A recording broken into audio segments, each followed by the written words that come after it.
اللہ کے نبی صلی اللہ علیہ وسلم نے فرمایا کہ من لزم الاستغفار جعل اللہ له من كل ضيق مخرجا ومن كل هم فرجا ورزقه من حيث لا يحتسب، کہ جو شخص بھی کثرت سے استغفار کرتا ہے اور استغفار کو لازم پکڑتا ہے، اللہ رب العالمین اس کے لیے ہر تنگی سے، ہر ڈیفیکلٹی سے ایک وے آؤٹ نکال لیتا ہے، اللہ رب العالمین اس کے لیے ایک راستہ نکال دیتا ہے، اور ہر پریشانی سے، ہر غم سے اللہ رب العالمین اسے نجات دیتا ہے۔ وَرَزَقَهُ مِنْ حَيْثُ لَا يَحْتَسِبُ، اور اللہ رب العالمین اسے ایسی جگہ سے رزق عطا کرتا ہے جہاں سے اسے گمان بھی نہیں ہوتا۔ لہٰذا ہمیں چاہیے کہ ہم کثرت سے چلتے پھرتے، اٹھتے بیٹھتے ہر وقت استغفار کریں، اور اس کی میننگ پر غور کرتے ہوئے، ہم تدبر کرتے ہوئے استغفار کریں کہ ہم اللہ سے مغفرت طلب کر رہے ہیں۔ ہم نے جو اپنے پاس میں گناہ کیے ہیں، چاہے وہ چھوٹے گناہ ہو یا بڑے گناہ ہو، ہم سب سے توبہ کر رہے ہیں، اور یہ عزم کر رہے ہیں کہ یا اللہ میں ان گناہوں کو کبھی نہیں دہراؤں گا۔ اللہ رب العالمین پر توکل کرنے کا ہرگز یہ مطلب نہیں ہے کہ ہم اسباب کو اختیار کیے بغیر اور اپنی طرف سے محنت کیے بغیر اللہ پر بھروسہ کرتے رہیں اور مصیبت کے ٹل جانے اور کام کے پورا ہو جانے کا انتظار کرتے رہے، بلکہ حقیقی توکل یہ ہے کہ ہم اپنی استطاعت کے بقدر مکمل کوشش کریں، محنت کریں، اسباب کو بھی اختیار کریں، اور پھر اس کے بعد مکمل طور پر اللہ رب العالمین پر اطمینان کے ساتھ بھروسہ رکھیں۔ اللہ رب العالمین نے قرآن کریم میں فرمایا وَمَن يَتَوَكَّلْ عَلَى اللَّهِ فَهُوَ حَسْبُهُ، کہ جو شخص بھی اللہ پر توکل رکھے گا اللہ اس کے لیے کافی ہے، یعنی اللہ اس کے لیے ہر چیز سے کافی ہے، اللہ اس کا حامی و ناصر ہے۔ آپ اندازہ کریں کہ اللہ رب العالمین آپ سے براہ راست کہہ رہا ہے کہ میں تمہارے لیے کافی ہوں۔ یہ کیا ہی بہترین راحت کا ذریعہ ہے اور اطمینان کا ذریعہ ہے۔ توکل کا یہ مطلب نہیں ہے کہ آپ کو کوئی تکلیف نہیں آئے گی، بلکہ توکل کا مطلب یہ ہے کہ جب آپ کو کوئی تکلیف پہنچے تو آپ یہ جانیں کہ اللہ آپ کے ساتھ ہے، اور آپ کے ساتھ ہر حال میں خیر کا معاملہ ہی ہوگا، چاہے راستہ کتنا ہی طویل کیوں نہ ہو جائے۔ لہٰذا افسوس نہ کریں، مایوس نہ ہوں، غم نہ کریں، بلکہ کام کریں، محنت کریں، اپنی استطاعت کے بقدر کوشش کریں اور دعا کریں، اور پھر کہیں حسبی اللہ، اللہ میرے لیے کافی ہے۔ شاید اللہ تعالیٰ اس کے بعد کوئی نیا معاملہ پیدا فرما دے۔ کیا آپ کو لگتا ہے کہ سارے دروازے بند ہو چکے ہیں اور حل بہت دور ہے اور آپ کنارے تک پہنچ گئے ہیں؟ تو اس آیت کو سنیں، لعل اللہ یحدث بعد ذلک امرا، شاید اللہ رب العالمین اس کے بعد کوئی نیا معاملہ پیدا فرما دے۔ اللہ رب العالمین شاید آپ کے حال کو اچانک بدل دے۔ جی ہاں، اللہ رب العالمین اس بات پر قادر ہے کہ وہ آپ کی تنگی کو کشادگی سے تبدیل کر دے، آپ کے درد کو رحمت سے تبدیل کر دے، اور آپ کی مایوسی کو کامیابی سے تبدیل کر دے۔ کتنی بار ایسا ہوا کہ آپ نے کسی لمحے کو آخری سمجھا اور وہی لمحہ آپ کے گمان سے زیادہ خوبصورت آغاز بن گیا۔ لہٰذا اپنے رب پر بھروسہ رکھیں، جلدی نہ کریں، مایوس نہ ہوں، اور یہ نہ سمجھیں کہ دیر ہونے کا مطلب بھول جانا ہے۔ تقدیر اللہ کے منصوبے سے چلتی ہے اور وہ آپ پر آپ سے زیادہ مہربان ہے۔ لہٰذا جب کبھی بھی دنیا تنگ ہو جائے اپنے دل سے کہے لعل اللہ یحدث بعد ذلك امرا۔ الرجال قوامون علی النساء بما فضل اللہ بعضهم علی بعض، کہ جو مرد ہیں اللہ تعالیٰ نے ان کو عورتوں کا ذمہ دار بنایا ہے، کہ عورتوں پر اسلام نے کوئی فائنینشیل بوجھ نہیں دیا ہے۔ فائنینشیل بوجھ جو ہے وہ مردوں کے اوپر ہے، اور یہ مردوں کی ذمہ داری ہے کہ عورتوں کی تمام ضروریات کو وہ پورا کرے، چاہے ماں باپ ہو، ماں ہو، بیٹی ہو، بہن ہو، اور اگر اس کا نکاح نہیں ہوا ہے تو اب وہ جو بھائی ہوگا وہ دیکھ ریکھ کرے گا، خیال رکھے گا، اور اس کے علاوہ اس کی جو بیوی ہوگی اس کی بھی تمام ضروریات کو وہ شوہر پورا کرے گا، مرد پورا کرے گا۔ تو اس وجہ سے اللہ تعالیٰ نے مردوں کو عورتوں پر ذمہ دار بنایا ہے، اور اس کے بدلے میں عورتوں کو یہ حکم ہے کہ شریعت کے دائرے میں رہتے ہوئے جو ہے اپنے ولی کی اطاعت کرے۔ بہرحال اس کے بعد پھر طہارت کے مسائل کا بھی ذکر ہے، وَإِن كُنتُم مَرْضَىٰ أَوْ عَلَىٰ سَفَرٍ أَوْ جَاءَ أَحَدٌ مِّنكُم مِّنَ الْغَائِطِ، اس میں اللہ تعالیٰ نے یہ بھی بتایا کہ ایک بندہ اگر غسل اس کے اوپر واجب ہو جائے تو وہ غسل کرے گا، وضو کی ضرورت ہے تو وضو کرے گا، اور پھر اس امت کے لیے جو ایک بہت بڑی نعمت اللہ تعالیٰ نے دی وہ نعمت ہے تیمم کی نعمت، کہ اگر مثلا پانی نہیں مل پا رہا ہے یا کوئی اور عذر شرعی ہے اور جس سے آپ وضو نہیں کر سکتے، غسل نہیں کر سکتے، پانی کا استعمال نہیں کر سکتے، تو ایسی صورت میں اللہ تعالیٰ نے فرمایا کہ فَتَيَمَّمُوا صَعِيدًا طَيِّبًا، کہ تم پاک مٹی سے تیمم کرو۔ تو یہ جو تیمم کی اجازت ہے یہ صرف امت مسلمہ کے لیے خاص ہے، یعنی اللہ کے نبی صلی اللہ علیہ وسلم کی جو یہ امت ہے، ہم ہیں، آپ ہیں، ہمارے لیے ہی اللہ تعالیٰ نے یہ اجازت دی، اور اس سے پہلے کی قوموں کے لیے، پہلے کی امتوں کے لیے تیمم کی اجازت نہیں تھی۔ تو یہ اللہ تعالیٰ کا ہم پر بڑا احسان ہے۔ اس کے بعد امانت ادا کرنے کی تاکید، اللہ تعالیٰ نے فرمایا ان اللہ یأمرکم ان تؤدوا الامانات الی اہلھا، کہ اللہ تعالیٰ تم لوگوں کو یہ حکم دیتا ہے کہ تم امانتوں کو ان کے اہل تک پہنچا دو، یعنی جس کی جو امانت ہو اس تک جو ہے آپ اس امانت کو لوٹا دیجئے۔ اس آیت کا ایک خاص شان نزول ہے۔ شان نزول کا کیا مطلب ہوتا ہے؟ یعنی ایک خاص واقعہ ہے جس کی وجہ سے اور جس کے پیش نظر اللہ تعالیٰ نے اس آیت کا نزول فرمایا۔ ہوا یہ تھا کہ ہجرت سے پہلے اللہ کے رسول صلی اللہ علیہ وسلم مکہ المکرمہ میں تھے، تو مکہ المکرمہ میں مسلمانوں کے پاس اقتدار تو نہیں تھا، طاقت تو نہیں تھی، مشرکین کا ہی اقتدار تھا۔ ایک مرتبہ یہ ہوا کہ اللہ کے نبی صلی اللہ علیہ وسلم نے ارادہ کیا کہ وہ کعبے کے اندر داخل ہوں اور اندر جا کر اللہ کی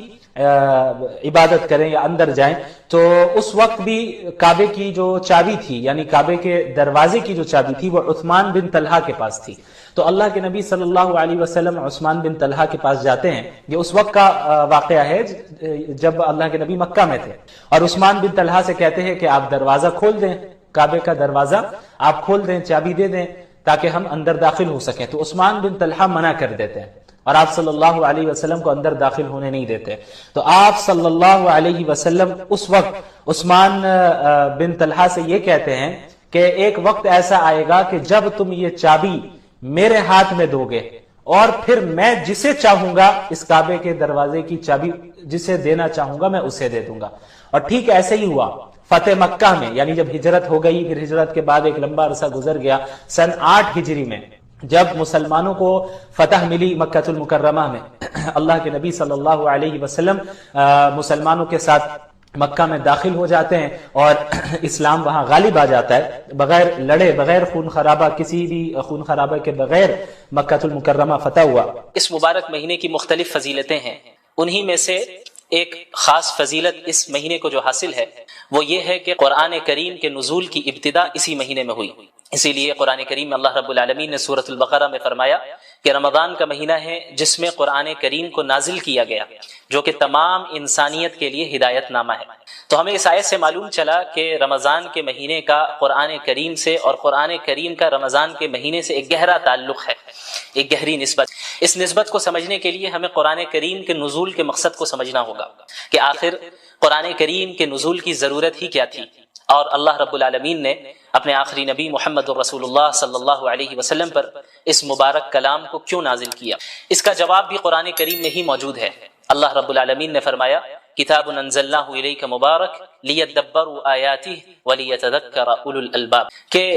یہ وہ مبارک کتاب ہے جسے ہم نے نازل کیا تاکہ لوگ اس مبارک کتاب میں تدبر کر سکیں، غور و فکر کر سکیں، اور عقل والے اس سے نصیحت حاصل کر سکیں۔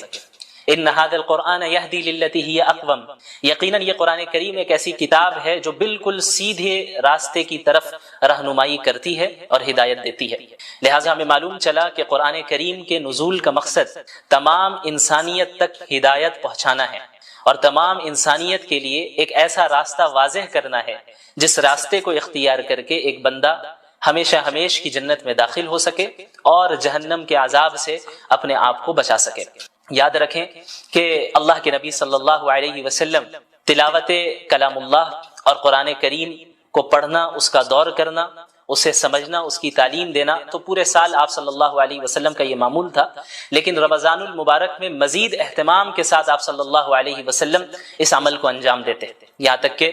حضرت جبریل علیہ السلام ہر سال رمضان کے مہینے میں آپ صلی اللہ علیہ وسلم کے پاس تشریف لاتے اور قرآن کا دور ہوتا، اور آپ صلی اللہ علیہ وسلم کی زندگی کا جو آخری رمضان تھا اس میں حضرت جبریل علیہ السلام کے ساتھ اللہ کے نبی صلی اللہ علیہ وسلم نے 2 مرتبہ قرآن کریم کا دور کیا۔ تو قرآن کریم کا نزول اسے پڑھنے سمجھنے اور اس سے ہدایت حاصل کرنے کے لیے ہوا ہے، اور کسی بھی کتاب سے فائدہ اسی وقت ہم حاصل کر سکتے ہیں، خصوصاً قرآن کریم سے ہدایت ہم اسی وقت حاصل کر سکتے ہیں کہ جب ہم قرآن کریم کو سمجھیں، قرآن کریم کو پڑھیں سمجھیں، صرف تلاوت تک ہی ہم اکتفا نہ کریں۔ اسی لیے اللہ تعالیٰ نے انبیاء علیہ الصلوۃ والسلام خصوصاً محمد رسول اللہ صلی اللہ علیہ وسلم کے متعلق سورۃ الفرقان میں یہ بات بھی اللہ رب العالمین نے بیان فرمائی کہ وقال الرسول یا رب ان قوم اتخذوا هذا القرآن مہجورا۔ اللہ کے نبی صلی اللہ علیہ وسلم قیامت کے دن شکایت کریں گے اللہ رب العالمین سے کہ یا اللہ اے میرے رب، میری قوم نے قرآن کریم کو چھوڑ دیا۔ ظاہر ہے کہ کوئی بھی مسلمان یہ نہیں چاہے گا کہ اللہ کے نبی صلی اللہ علیہ وسلم اس کے متعلق اللہ رب العالمین سے شکایت کرے، لہٰذا ہر مسلمان پر لازم ہے کہ قرآن کریم کے جو حقوق ہیں ان حقوق کی ادائیگی کرے۔ وہ حقوق کیا ہیں؟ مختصراً میں بیان کر دوں کہ علماء کرام نے قرآن کریم کے تقریباً 6 حقوق بیان کیے ہیں۔ سب سے پہلا حق تو یہ ہے کہ پورے قرآن کریم پر ایمان لانا کہ اللہ رب العالمین نے اس کلام کو نازل کیا ہے، اس کے الفاظ بھی اللہ کے ہیں، اس کے معنی بھی اللہ کے ہیں، اور اس میں کسی بشر کے کلام کا کوئی دخل نہیں، کسی مخلوق کے کلام کا کوئی دخل نہیں۔ سورۃ الفاتحہ سے لے کے سورۃ الناس تک ایک ایک آیت بلکہ ایک ایک حرف اللہ رب العالمین کی جانب سے نازل کردہ ہے، اور اس کی اتباع کرنا قیامت تک کے لوگوں کے لیے واجب ہے، ضروری ہے، اور اس سے انحراف اختیار کر کے کوئی بھی شخص کامیابی حاصل نہیں کر سکتا۔ قرآن کریم کا دوسرا حق ہے اس کی تعظیم کرنا، کہ چونکہ یہ ایک مقدس کتاب ہے، یہ اللہ کا کلام ہے، یہ کسی عام انسان کا کلام نہیں ہے، کسی مخلوق کا کلام نہیں ہے، یہ اللہ رب العالمین کے ڈیوائن ورڈز ہیں، یہ اللہ رب العالمین کے الفاظ ہیں، اس کے معنی ہیں، اور اس کی طرف سے نازل کردہ کلام ہے، لہٰذا اس کلام کی اس طرح تعظیم کی جائے جس طرح تعظیم کرنا رسول اللہ صلی اللہ علیہ وسلم نے ہمیں سکھایا ہے۔ اسی طرح قرآن کریم کا جو تیسرا حق ہے وہ قرآن کریم کی تلاوت کرنا ہے، چاہے قرآنی آیتوں کا مطلب سمجھ میں آ رہا ہو یا نہ آ رہا ہو، یہ ایک مستقل عبادت ہے، اور یہ ایک مستقل قرآن کریم کا حق ہے کہ ہم قرآن کریم کی تلاوت کریں، جیسا کہ قرآن کریم میں اللہ رب العالمین نے انبیاء علیہ الصلوۃ والسلام کی بعثت کے مقاصد کا ذکر کیا، رسول اللہ صلی اللہ علیہ وسلم کی بعثت کے مقاصد کا ذکر کیا، تو وہاں پہ اللہ کے نبی صلی اللہ علیہ وسلم کے متعلق اللہ نے فرمایا یتلو علیہم آیاتی، کہ وہ قرآن کریم کی آیتوں کو تلاوت کر کے سناتے ہیں، اس کی تعلیم بھی دیتے ہیں اور اس کی تلاوت بھی کرتے ہیں۔ تو تعلیم کو الگ ذکر کیا گیا اور تلاوت کو الگ سے ذکر کیا گیا، جس سے معلوم چلتا ہے کہ قرآن کریم کی تلاوت کرنا چاہے وہ سمجھ میں آئے یا نہ آئے، یہ ایک مستقل عبادت اور یہ قرآن کریم کا ایک مستقل حق ہے۔ اسی طریقے سے قرآن کریم کا جو چوتھا حق ہے اور بہت اہم حق ہے وہ ہے قرآن کریم کو سمجھنا،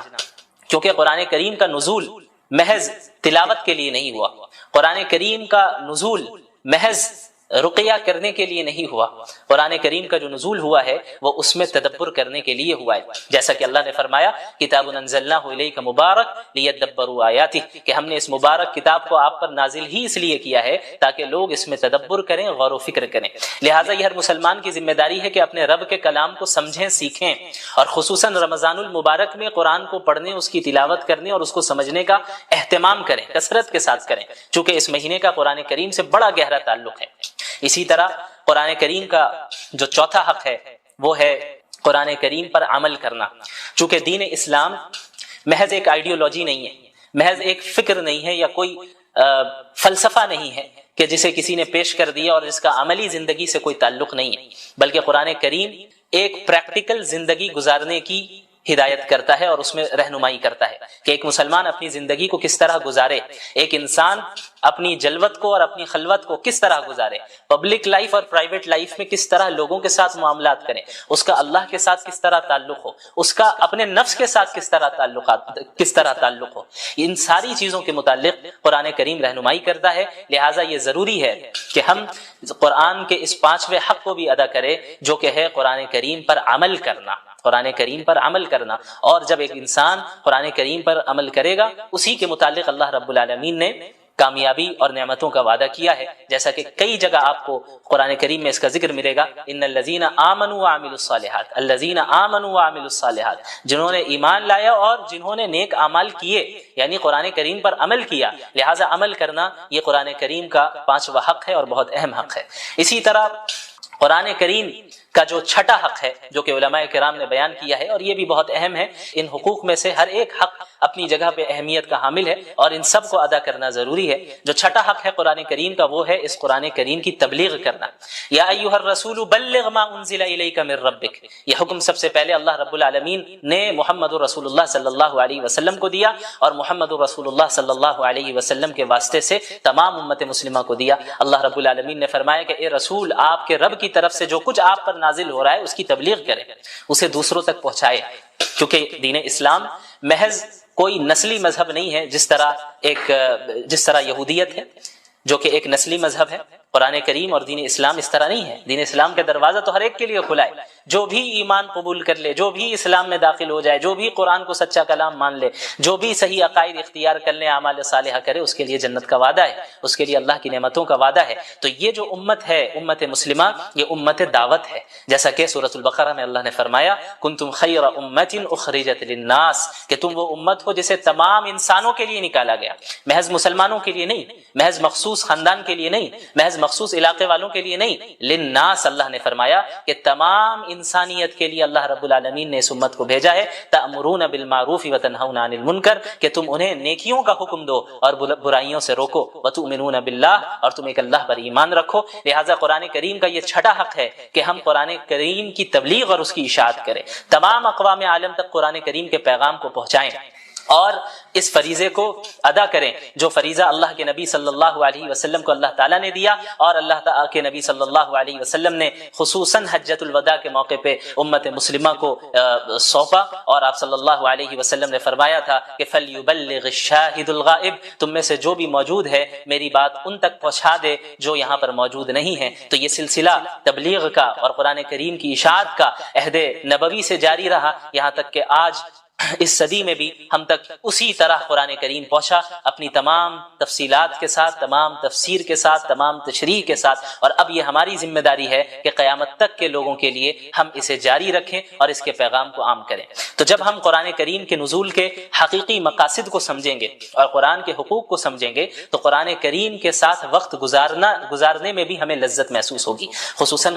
رمضان کا مہینہ بہت ہی بابرکت مہینہ ہے، جس میں عبادتوں کی جو نیکیاں ہیں، جو اس کا ثواب ہے، وہ بہت بڑھ جاتا ہے، بہت بڑھ جاتا ہے۔ اور اللہ کے نبی صلی اللہ علیہ وسلم تو اس رمضان کے مہینے کی راتوں میں تلاوت کا اہتمام فرمایا کرتے تھے، نمازوں کی شکل میں، قیام اللیل کی شکل میں، تراویح کی شکل میں، تہجد کی شکل میں آپ صلی اللہ علیہ وسلم پڑھتے، صحابہ کرام پڑھتے، اور رمضان المبارک میں ہمارے سلف صالحین میں کتنے ایسے گزرے ہیں جنہوں نے کئی مرتبہ قرآن کریم کو ایک مہینے میں پڑھا، اور صرف پڑھا ہی نہیں بلکہ اس کو سمجھا، اس میں تدبر کیا، اس سے نصیحتیں حاصل کی، عبرتیں حاصل کی۔ لہٰذا ہماری یہ ذمہ داری ہے کہ رمضان المبارک کو ہم اس طرح گزاریں جس طریقے سے اللہ کے نبی صلی اللہ علیہ وسلم نے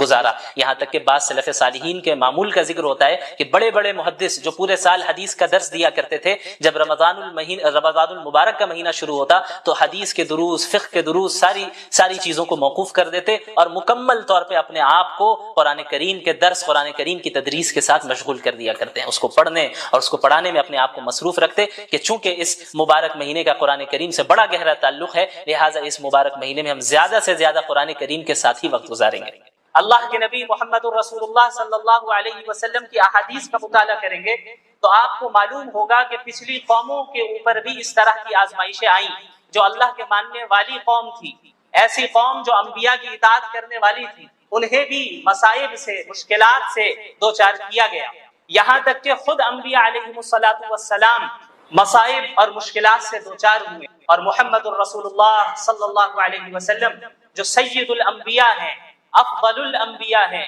انہیں سب سے زیادہ اس دنیا میں تکلیف پہنچائی گئی۔ اگر محض ایمان لے آنے کا نتیجہ یہ ہوتا کہ اس دنیا میں بھی مسلمانوں کو کسی طرح کی تکلیف نہ دی جاتی تو اس کے سب سے زیادہ مستحق خود محمد الرسول اللہ صلی اللہ علیہ وعلی آلہ وصحبہ وسلم تھے۔ لیکن اللہ کے نبی صلی اللہ علیہ وسلم نے کیا فرمایا؟ آپ صلی اللہ علیہ وسلم نے فرمایا اشد الناس بلاء الانبیاء، اس دنیا میں سب سے زیادہ آزمائشیں انبیاء کو آتی ہیں، ثم الامثل فالامثل، پھر دین کے اعتبار سے ان سے قریب تر جو ہوگا اس کے اوپر آزمائشیں آئیں گی۔ تو آزمائشوں کا آنا یہ اس بات کی ہرگز دلیل نہیں ہے کہ ہم حق پر نہیں ہیں، بلکہ آزمائشوں کا آنا ایک اعتبار سے اس بات کی دلیل ہے کہ ہم حق پر ہیں، اور ہم اللہ کے نبی صلی اللہ علیہ وسلم کے ماننے والے ہیں اور اللہ کے نبی صلی اللہ علیہ وسلم کے طریقے کے مطابق زندگی گزارنا چاہتے ہیں۔ آپ کو معلوم ہونا چاہیے کہ خود اللہ کے نبی صلی اللہ علیہ وسلم کو اپنی زندگی میں کتنی تکلیفوں کا سامنا کرنا پڑا، کس طریقے سے اللہ کے نبی صلی اللہ علیہ وسلم کو قتل کرنے کے منصوبے بنائے گئے، کس طریقے سے آپ صلی اللہ علیہ وسلم کو کعبے کے سامنے عبادت کرنے سے مشرکین مکہ روکا کرتے تھے۔